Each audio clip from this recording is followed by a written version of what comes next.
Welcome to AMM 2450, and this lecture is regarding microeconomics and consumerism. So we're going to be talking about economics and consumerism, obviously, because they go hand in hand. Can't talk about consumerism without talking about economics, but we are dividing it in two, so macro and micro. So we're going to start off with microeconomics, but let's first talk about economics in general. And what do we mean by that? So just the straight, simple definition. Economics is a study of the use of scarce resources which have alternative uses. Now, this is important because we're going to be talking about resources that obviously aren't infinite. They have limitations, so they're scarce, right? And one thing that I do want to stress to you is that we do have alternatives, and as consumers we do have those alternatives. Now, some consumers have more alternatives than others, and in certain sectors you have more choices or alternatives than others, but there are more often than not alternatives. This is really important. So the basic assumption that we have to go by is that consumers typically there are a few very wealthy people, but for the most part people don't generally have, an unlimited supply of money. They have a limited budget. So the money that they have available to buy their products, is limited. It's not unlimited. It's not it's not infinite. It's finite. So the available cash that they have to actually spend is spent to achieve the largest personal benefit within their limits, within their financial boundaries. Okay. So what we're really looking at is the study of choice under conditions of scarcity. Okay, so that's what economics really is, what we're dealing with here. So when we mean choice, we're talking on multiple levels. So on a personal choice, business choice, government choice. So personal choice, if you're choosing a car, which car do you want to do? Do you, or if you have a big purchase, do you want to buy a big expensive car, or do you want to save up for college? Or do you want an expensive sports car? Or do you want to use dependable, sedan, for example? That's a personal choice. Business choice would be, if a company has its, specific budget and they want to, should they use the little money that they have to replace photocopiers, or should they buy new computers? Because let's say the budget doesn't allow for both. Or government choice, should tax dollars be used to purchase additional tanks and missiles? That's for let's say military, or should they use that money for construction or highway system, or, for other type of services. So every choice has a cost, and the budget has to be segmented into different needs to fulfill different needs, obviously. So no matter what level we're talking about, choice has to be made. So just so you know, difference between micro and macroeconomics. So macro is the study of the economy as a whole, just in general. For example, who controls the money supply in general? That would deal with the macro economics. So on the macro. On the micro is more specific, how the study of how individual households, companies, individual people make decisions on how those decisions and their actions interact with one another in a market. Okay, so how would a higher tax, let's say or the example I gave you on cigarettes, how would that affect, let's say, consumption, cigarette smoking done by teenagers? Okay, so microeconomics and macroeconomics are definitely closely linked. Obviously, it's dealing with the economy, and as a whole is a collection of many households. And when we give examples, obviously not every household, not every person falls under that example. It's just we look at generalities. Same thing when we talk about business and firms, not all of them are going to fall under that. So how markets work? When, for example, they're interlinked. Okay, so it's planet Earth. The global economy. Every country has their own interests and they have their own issues, but what happens to one country obviously has global implications to others. So, like, for example, when a war breaks out in the Middle East, the price of gas goes up in the US, right? It goes up if our main provider of oil is from the Middle East. When a cold snap hits Florida, the price of orange juice tends to go up in the supermarkets. Why? Because they're a large producer of oranges, and when their orange crops get ruined, that affects throughout the country. When our cotton crops got ruined because of weather years ago in California, we had a cotton shortage, and therefore the price of cotton went up.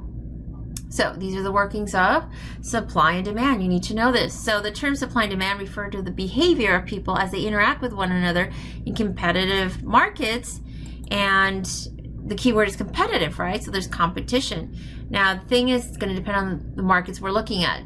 We look at, the source of the economy. Is it decentralized or centrally planned economy? So decentralized is basically an economy system that's guided by the private sector. So people, businesses, private businesses, not government. So U.S. is an example. We're decentralized. We have a combination. That's why we call it a mixed market economy, because we have government as well as private sector. Centrally planned economies, basically the state or the government makes economic decisions for you. So most communist and capitalist countries during the national emergencies will be centrally planned. But communist and socialist countries are the ones that have centrally planned economies typically. North Korea, Cuba, for example. And ours, again, it's considered a mixed market economy because we have a combination of government. We also have a combination of private sector.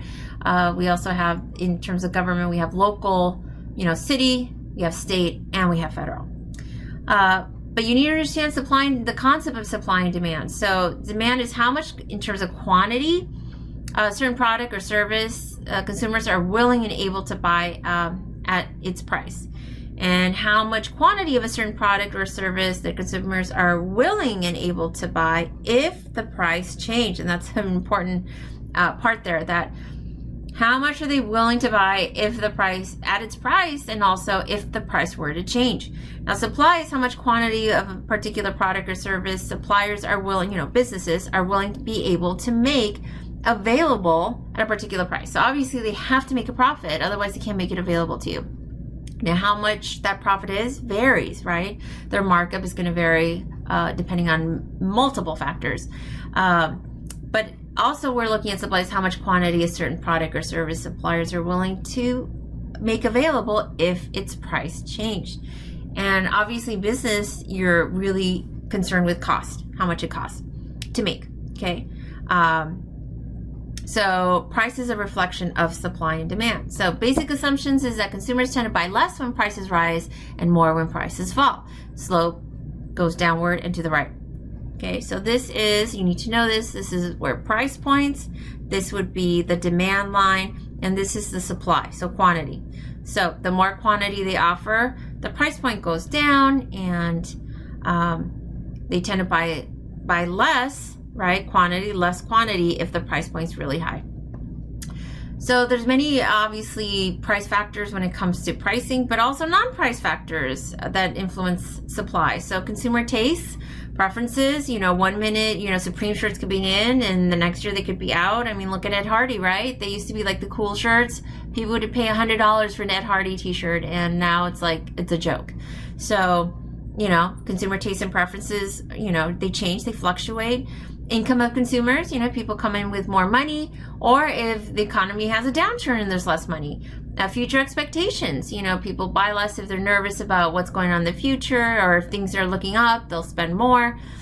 Demographic characteristics, so we're looking at age, gender, income, education, family structure, marital status, race, ethnicity, religion, family structure. All these factors can affect what influences something that is desired when it comes to needing supply or not.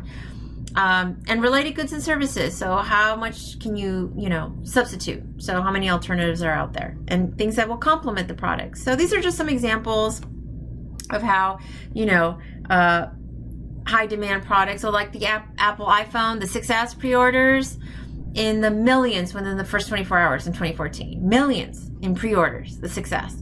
Nintendo Switch, my son keeps talking about this one, selling over 1 million consoles in Japan in 1 week. And this is 2017. This just happened not too long ago. Harry Potter and the Deathly Hallows. Now, this is the very last one, the very last book. Obviously, the first book didn't sell this much, but the very last book of the Harry Potter series, yes, I'm a nerd, sold for 15 million copies worldwide on the first day. First day, a book in 2007. Okay, a book.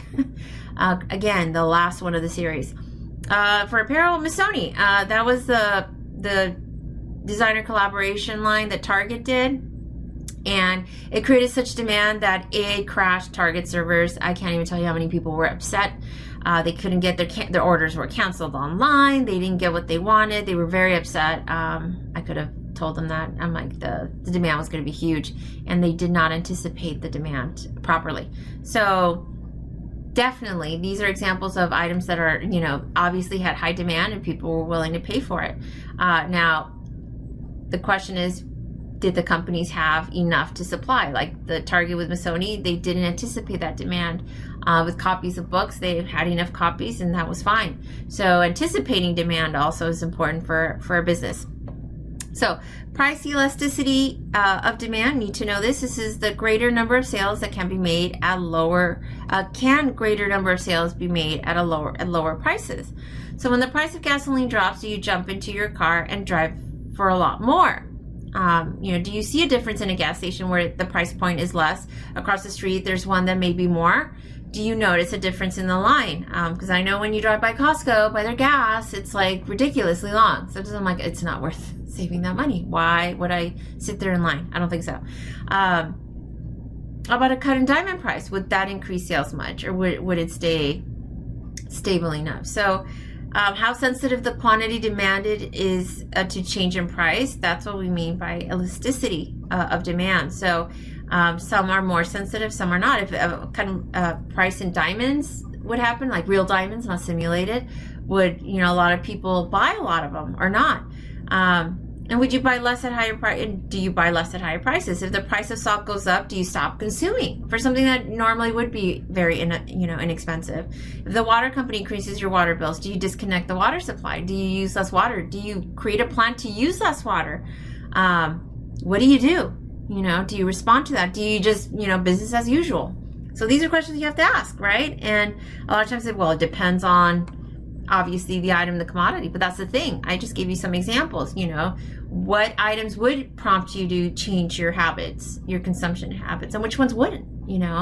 I've asked students where, like, if Starbucks charged, $7 or $8 for a tall, for the small version of the coffee, would you still buy it? And most of my students said yes, they would spend that money because they need that, and that's their their little source of happiness of the day is their coffee. So they would pay if the price went up. So something like that, they expressed that they wouldn't change their habits, and for other things they would change. They wouldn't buy it, they wouldn't want it. That's why I posed that question. If your social media, which is currently free, if they changed it, if they charged you, would you be willing to pay for it? And if you would, how much? That was part of your journal assignment, and that's why we asked that. Anyhow, so that will conclude part 1. And part 2, we're going to talk about elasticity, price elasticity of demand, and continue on and talk about a couple other issues when it comes to microeconomics. So thanks for listening.